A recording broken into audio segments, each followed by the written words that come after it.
Jack, the next question is, someone wants to ask your thoughts on two active Vanguard funds, Wellesley and Wellington, and their roles if held as part of a retiree's or accumulator's asset allocation. It seems many indexers here do hold these active funds, and would be interesting to get Jack's perspective.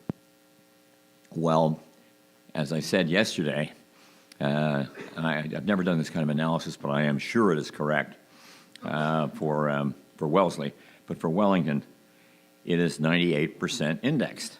It tracks the return of the standard. The source of its returns are determined 98% by the combination of 65% S&P 500 and 35% corporate bond index, and I guess Barclay Bloomberg corporate bond index. So it's an index fund, and I like that about it. I like the fact that the big change I made in the fund when it was run, it's a kind of a terrible story. When the Boston guys took over, they put a man named Walter Cabot. Bostonians love each other. That was an aside. In charge of the Wellington Fund. He ran it for 10 years. He let the equity ratio, normally about 65% top, get to 83%, 83% totally out of the fund's mandate, at the high in the market, of course, and then watched it collapse with everything else, particularly because he'd put a lot of junk in it, the stocks of tomorrow.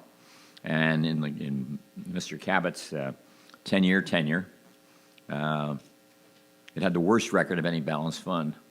And what you have to understand about this business, it is just as hard to be the worst fund on the list as it is to be the best fund on the list.